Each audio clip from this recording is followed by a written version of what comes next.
मदन एक ऑटो चालक था और उसी से अपना गुजारा करता था। एक दिन वह ऑटो लेकर कहीं जा रहा था।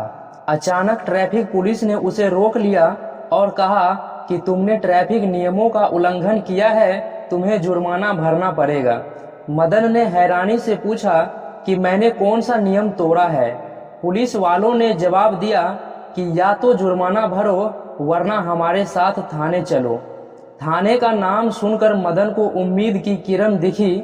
उसने कहा कि मैं मना नहीं करूंगा, मुझे थाने ले चलो। उस ऑटो चालक की पत्नी कविता की 2 दिन पहले ही उस थाने में पोस्टिंग हुई थी। मदन ने अपनी पत्नी को ऑटो चलाकर पढ़ाया लिखाया और इस लायक बनाया कि वह इंस्पेक्टर बन सके। उसे विश्वास था कि कविता उसकी मदद जरूर करेगी और पुलिस वालों से पूछेगी कि उसने कौन सा नियम तोड़ा है। थाने पहुंचकर मदन को एक कुर्सी पर बिठा दिया गया और उसी समय इंस्पेक्टर कविता फोन पर किसी को डांट रही थी कि मेरे नाम का गलत फायदा मत उठाओ, मैंने मेहनत से यह पद पाया है, आगे से मुझसे ऐसी उम्मीद मत रखना। इसके बाद वह बाहर आई और सिपाही से पूछा कि इसे क्यों पकड़ा है। सिपाही ने जवाब दिया कि इसने ट्रैफिक नियम को तोड़ा है और जुर्माना देने से मना कर रहा है। मदन आशा भरी नजरों से कविता की ओर देखने लगा, लेकिन कविता सख्त लहजे में बोली, अगर यह जुर्माना नहीं देगा तो इसका ऑटो जब्त कर लो और इसे यहाँ से भगा दो। मदन यह सुनकर हैरान रह गया। जिस ऑटो से कमाकर उसने कविता को पढ़ाया लिखाया और इंस्पेक्टर बनाया, आज वही उसकी रोजी रोटी छीन रही थी। कविता ने हवलदार से कहा, इसे यहाँ से निकालो और ऑटो जब्त कर लो। अगर इसे अपना ऑटो चाहिए तो कल कोर्ट से छुड़वा लेगा। मदन की आंखों में आंसू थे। वह मायूस होकर भारी कदमों से घर की ओर चल पड़ा। घर पहुंचकर मदन ने अपनी बुजुर्ग माँ को पूरी बात बताई। अपनी माँ को उसने कहा कि कविता इतनी बदल गई है कि उसने मुझे पहचानने से भी इनकार कर दिया है। उसने मेरा ऑटो को जब्त कर लिया है। माँ दुखी होकर बोली, बेटा तुम्हें याद है जब शादी के कुछ दिन बाद कविता ने कहा था कि उसे पढ़ना है और हमें उसका खर्च उठाना होगा, तभी उसने हमसे जबरदस्ती की थी। हमने मुश्किलों के बावजूद उसे पढ़ाया, लेकिन आज वही हमें भूल गई। मदन का 6 साल का लड़का अपनी दादी के साथ ज्यादा समय बिताता था, क्योंकि उसकी माँ हमेशा काम में व्यस्त रहती थी। वह अपनी माँ से दूर ही रहता था और अक्सर दादी के साथ खेलता और उन्हीं के साथ सोता था। और मदन की बीवी कविता को नौकरी के बाद सरकारी क्वार्टर मिला था, इसलिए वह वहीं रहती थी। अगले दिन कविता इंतजार करती रही कि मदन आएगा और ऑटो छुड़ाने के लिए कोर्ट के कागज लेकर आएगा, लेकिन मदन नहीं आया। कविता गुस्से में सीधा अपने पति मदन के घर पहुंची। वहां उसने देखा मदन अपनी मां के बालों में तेल लगा रहा था और उसका बेटा पास में खेल रहा था। किसी का भी बच्चे की तरफ ध्यान नहीं था, लेकिन बच्चा खुश था और मजे से खेल रहा था। कविता ने गुस्से में कहा, तुम यहाँ आराम से बैठे हो और ऑटो छुड़ाने तक नहीं आए। मदन ने कुछ नहीं कहा, बस चुपचाप बैठा रहा। उसकी आंखों में एक अजीब सी उदासी थी, मानो उसने सब कुछ खो दिया हो। कविता अपने पति और सास पर गुस्सा करने लगी और बोली, तुम लोगों को बच्चे संभालने भी नहीं आते क्या? इस तरह बच्चे संभाले जाते हैं? अगर इसे कुछ हो जाता तो कौन जिम्मेदार होता? मदन ने कविता की ओर देखा और शांत स्वर में कहा, तुम क्या कह रही हो? बच्चे संभालना नहीं आता? इसे जन्म से लेकर अब तक माँ ने ही पाला पोसा है। उन्हें अच्छे से पता है कि बच्चे की देखभाल कैसे करनी है। तुम इस बारे में कुछ मत कहो तो ही अच्छा होगा। मदन की बात सुनकर कविता गुस्से में भड़क गई और बोली, तुम ऑटो लेने के लिए क्यों नहीं आए? मैंने सारा इंतजाम कर रखा था, फिर भी तुम समय पर वहां नहीं पहुंचे। मदन ने गहरी सांस ली और कहा, अगर तुम्हें इतनी चिंता थी तो उसी दिन थाने में कह देती कि मेरा ऑटो जब्त न किया जाए। तुम तो बड़ी अधिकारी हो, असलियत पता कर सकती थी, लेकिन शायद तुम्हें लगा कि मैं तुम्हारी वर्दी का फायदा उठाना चाहता हूँ, जबकि मैंने कोई गलती नहीं की थी। कविता चिल्लाने लगी कि तुम गंवार लोग क्या जानो कि ड्यूटी कैसे की जाती है।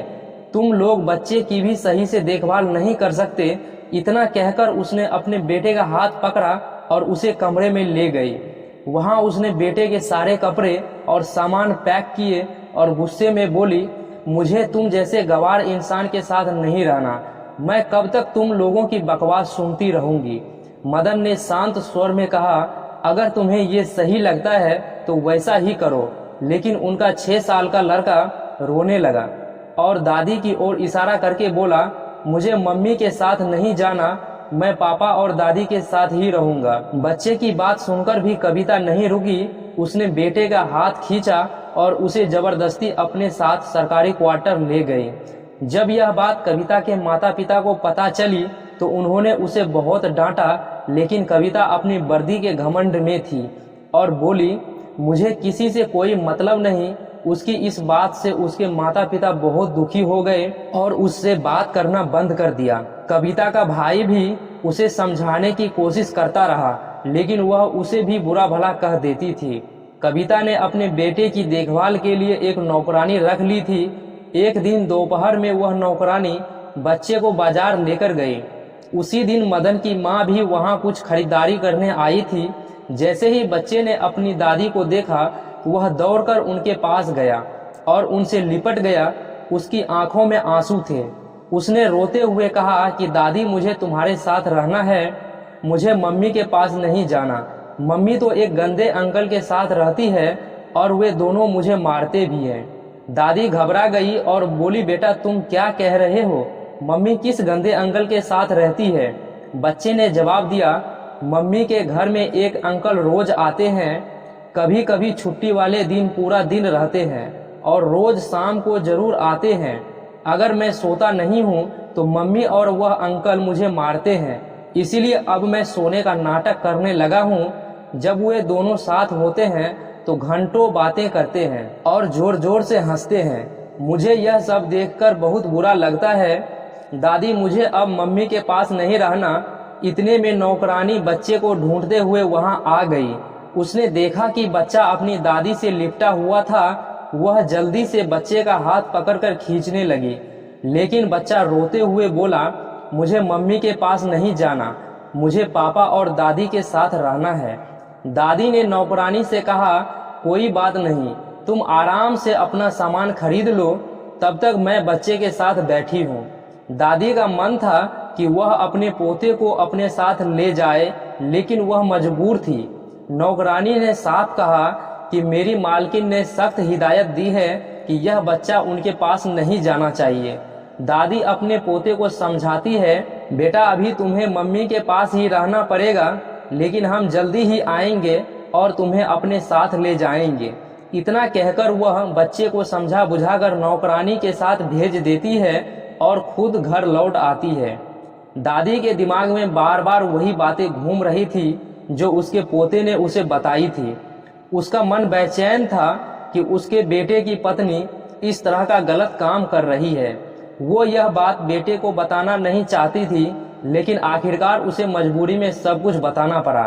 दादी ने मदन को सब कुछ बता दिया और कहा, आज बाजार में पोते से मुलाकात हुई थी। उसने बताया कि घर में कोई अनजान अंकल आता है जो उसे डांटता है और मारता भी है। मदन यह सुनकर चौंक गया। उसने तय किया कि वह खुद जाकर देखेगा कि आखिर सच्चाई क्या है। एक दिन छुट्टी वाले दिन मदन बिना बताए अपनी माँ के साथ कविता के सरकारी क्वार्टर पर पहुंच जाता है। वह दरवाजे की घंटी बजाता है। अंदर से कविता नींद में ही दरवाजा खोलती है और उसे देखकर घबरा जाती है। कविता गुस्से में पूछती है, तुम लोग यहाँ क्या कर रहे हो? मदन की माँ बोली, हम अपने बेटे और पोते से मिलने आए हैं, इसमें गलत क्या है? कविता उनकी बात सुनकर चुप हो गई। मदन बिना कुछ कहे घर के अंदर चला गया। वहां का नजारा देखकर उसका खून खौल उठा। कमरे में बेड पर एक नौजवान आदमी लेटा हुआ था और उनका बेटा पास में सोया पड़ा था। यह देखकर मदन को बहुत गुस्सा आया। उसने गुस्से में कविता को एक जोरदार थप्पड़ मार दिया। कविता के गाल पर थप्पड़ पड़ते ही वह आदमी तुरंत उठकर बैठ गया और गुस्से में बोला, कौन है यह बदतमीज जो तुम्हें मार रहा है? कविता ने उस आदमी की ओर देखकर कहा, यही तो मेरा निकम्मा गंवार पति है मदन। यह सुनकर और ज्यादा गुस्से में आ गया। गुस्से के मारे उसका शरीर कांपने लगा, लेकिन उसकी माँ ने उसे शांत किया और कहा, बेटा धैर्य रखो। मदन ने अपने बेटे को गोद में उठाया और कहा कि तुम इसलिए यहाँ रह रही थी। दरअसल वो नौजवान आदमी कोई और नहीं, कविता का सीनियर था, जिससे उसका ट्रेनिंग के समय से ही अवैध संबंध था। अब जब सब कुछ खुल ही गया था तो कविता ने साफ साफ कह दिया, अच्छा हुआ जो तुम लोगों ने खुद आकर देख लिया। अब मुझे तुम जैसे गंवार इंसान से कोई रिश्ता नहीं रखना है। आज के बाद मेरी शक्ल मत देखना। मदन अपने बेटे को लेकर जाने लगा। उसकी माँ भी चुपचाप वहां से निकलने लगी। तभी कविता ने मदन को रोककर कहा, जाते जाते यह भी कर दो, मैंने पहले ही तलाक के पेपर तैयार कर रखे हैं, इन पर साइन तो कर दो।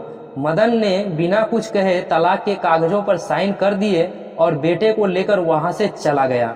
अब मदन अपने घर के एक कमरे में बैठा था। उसकी माँ भी पास में ही बैठी थी और सोच रही थी कि बेटे की जिंदगी को दोबारा कैसे पटरी पर लाया जाए। तभी मदन की माँ ने पुराना संदूक खोला और उसमें कुछ ढूंढने लगी। अचानक उसे एक कागज मिला। यह एक जमीन के कागजात थे। माँ ने मदन को वह कागज दिखाते हुए कहा कि बेटा देखो यह क्या है। मदन ने ध्यान से पढ़ा और पता चला कि वह जमीन करोड़ों रुपए की थी। इसके बाद मदन ने वो जमीन बेच दी और करोड़ों रुपए मिल गए। अब उनके पास पैसे आ गए थे। उन्होंने एक अच्छा सा घर बनाया। मदन पढ़ाई में बहुत अच्छा था, लेकिन अपनी पत्नी की पढ़ाई के लिए उसने खुद की पढ़ाई छोड़ दी थी। अब उसने फैसला किया कि वह अपनी पढ़ाई पूरी करेगा और एक अच्छा मुकाम हासिल करेगा। इसके बाद मदन ने फिर पढ़ाई शुरू कर दी और अपने भविष्य को नई दिशा देने की ठान ली। अब मदन की माँ घर में अचार और पापड़ बनाने का छोटा सा बिजनेस शुरू करती है। कविता की जो नौकरानी थी वह भी मदन की माँ की मदद करने के लिए आ जाती थी। धीरे धीरे सब मिलकर मेहनत करते हैं और उनका बिजनेस अच्छा चलने लगता है। उनके पास पैसे आने लगते हैं और अब मदन को पैसों की कोई कमी नहीं रहती है। वह अपनी पढ़ाई पर ध्यान लगाता है। कुछ समय बाद, लगभग 2 साल बाद, मदन का एसपी के पद पर चयन हो जाता है। एसपी बनने के बाद मदन का नाम मीडिया में छाने लगता है। लोग उसे ऑटो वाला एसपी कहकर बुलाने लगे। उसके बारे में इंटरव्यू लेने के लिए कई लोग उनके घर पर आने लगे। मदन अपनी ड्यूटी करने के लिए उसी इलाके में पोस्टिंग करवाता है जहां उसकी पत्नी कविता की पोस्टिंग थी। लेकिन कविता अपने सीनियर अधिकारी के साथ अवैध रिश्ते में थी। उस अधिकारी ने कविता का एक वीडियो बना लिया था जिसमें वह रिश्वत ले रही थी। वह वीडियो बार बार उसे धमकी देकर दिखाता और उसे परेशान करता था। कविता को अपनी गलती का एहसास होता है, लेकिन वह कुछ भी नहीं कर पाती है क्योंकि उसने मदन से तलाक ले लिया था। समय बीतने के साथ कविता की हालत और भी खराब हो जाती है। वह जानती थी कि उसका प्रेमी पहले ही शादीशुदा था और उसके 2 बच्चे थे। एक दिन उसने उस व्यक्ति से यह सवाल किया तो उसने उसे धमकी दी, अगर तुम मुझसे कुछ भी नहीं कहोगी तो मैं तुम्हारा सारा वीडियो सबको दिखा दूंगा और तुम्हारी नौकरी भी चली जाएगी। इस डर से कविता चुपचाप अपनी जिंदगी जीने लगी। उसने खाना पीना छोड़ दिया, अच्छे कपड़े पहनना बंद कर दिया और उस आदमी ने उसे फोन भी रखने से मना कर दिया था। एक दिन जब एसपी साहब के स्वागत के लिए पार्टी रखी गई और उस पार्टी में कविता को भी शामिल होनी थी, वह जब पार्टी में शामिल हुई तो उसे स्टेज पर बुलाया गया और कुछ शब्द कहने के लिए कहा गया। जैसे ही वह स्टेज पर चढ़ी उसे चक्कर आ गए और वह बेहोश होकर गिर पड़ी। कविता को अस्पताल ले जाया गया। मदन अब जो एसपी थे वे देखे कि वही कविता जो पहले घमंड में रहती थी आज बहुत कमजोर हो गई थी। वह अब ठीक से खा भी नहीं पा रही थी। अस्पताल में डॉक्टर ने कहा कि कविता की हालत कमजोरी के कारण खराब हुई है। मदन को यह सुनकर बहुत हैरानी हुई। वह सोचने लगा एक इंस्पेक्टर को ऐसी कमजोरी कैसे हो सकती है। कुछ दिन बाद कविता सोचने लगी कि वह कभी मदन से मिलेगी और उसे सारी सच्चाई बताएगी। तभी एक दिन जब कविता मार्केट में जा रही थी उसे अपनी सास मिल गई। वह अचानक अपनी सास के सामने आकर के खड़ी हो गई और कहा, माँ जी आप कैसी हैं? सास ने चश्मा नहीं पहना था और उसे पहचान नहीं पाई। वह बोली, तुम कौन हो और मुझे माँ जी क्यों बोल रही हो?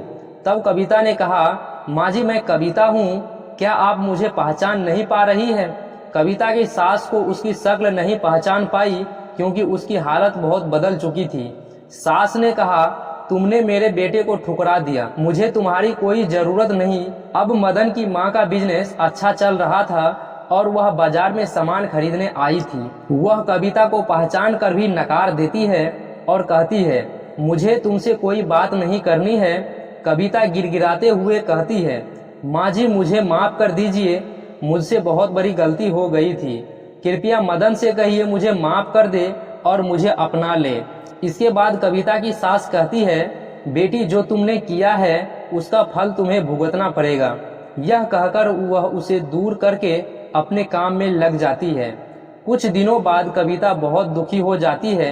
वह एक दिन उस आदमी के पास जाती है जिससे वह फंसी हुई थी और कहती है, चाहे तुम इस वीडियो को वायरल कर दो या मेरी जान ले लो, मैं अब तुम्हारे पास नहीं रह सकती। यह कहकर वह वहां से भागकर मदन के घर आ जाती है और दरवाजा खटखटाती है। जब मदन दरवाजा खोलता है तो वह देखता है कि कविता बहुत बुरी हालत में खड़ी है। वह पूछता है, कौन हो और तुम्हें क्या चाहिए? कविता कहती है, मदन मैं तुम्हारी पत्नी हूँ और यह तुम्हारा बच्चा जो मेरे पास है। मदन कहता है, मैंने पहले ही तुम्हें तलाक दे दिया है और हाँ, यह बच्चा अब मेरे पास रहेगा और अब मुझे तुमसे कोई मतलब नहीं है। अगर तुम आज के बाद यहाँ आई तो मैं तुमसे बुरा बर्ताव करूँगा। मदन यह कहकर दरवाजा बंद कर देता है। कविता की आंखों में आंसू बह रहे थे और वह जोर जोर से रोने लगती है। मदन की माँ यह सब सुन रही थी लेकिन वह कुछ नहीं कहती क्योंकि उसे यह सब पहले से ही पता था कि कविता ने मदन के साथ बहुत गलत किया था। कविता बाहर जाने लगी तभी उसे पता चलता है कि उस आदमी ने जो वीडियो बनाया था वह वायरल हो गया है। इस वजह से उसकी नौकरी चली गई। अब वो बहुत परेशान हो जाती है और अपने भाई को फोन करती है, लेकिन उसका भाई भी उससे नफरत करता है क्योंकि कविता के कारण ही उसके माता पिता का निधन हो चुका था और उसका भाई यह फैसला कर चुका था अपनी बहन से कोई रिश्ता नहीं रखेगा। अब उसका भाई भी उसकी मदद नहीं करता है। वह आदमी जिसके साथ कविता का अफेयर था वह कविता के साथ जब तक जी चाहा खेलता रहा और फिर वीडियो को वायरल भी कर दिया। अब कविता की नौकरी भी चली गई थी और वह पागलों की तरह इधर उधर घूमने लगी। कुछ दिनों बाद उसकी इतनी तबीयत खराब हो जाती है कि एक दिन उसकी मौत हो जाती है। दोस्तों, यह कहानी हमें यह सिखाती है कि गलत रिश्ते और गलत फैसले इंसान की जिंदगी को बर्बाद कर सकते हैं। अगर कविता ने अवैध प्रेम प्रसंग नहीं रखा होता तो उसका जीवन अलग होता। आप क्या सोचते हैं कविता और मदन के बारे में? अपनी राय कमेंट बॉक्स में लिखें और दूसरों के साथ भी शेयर करें।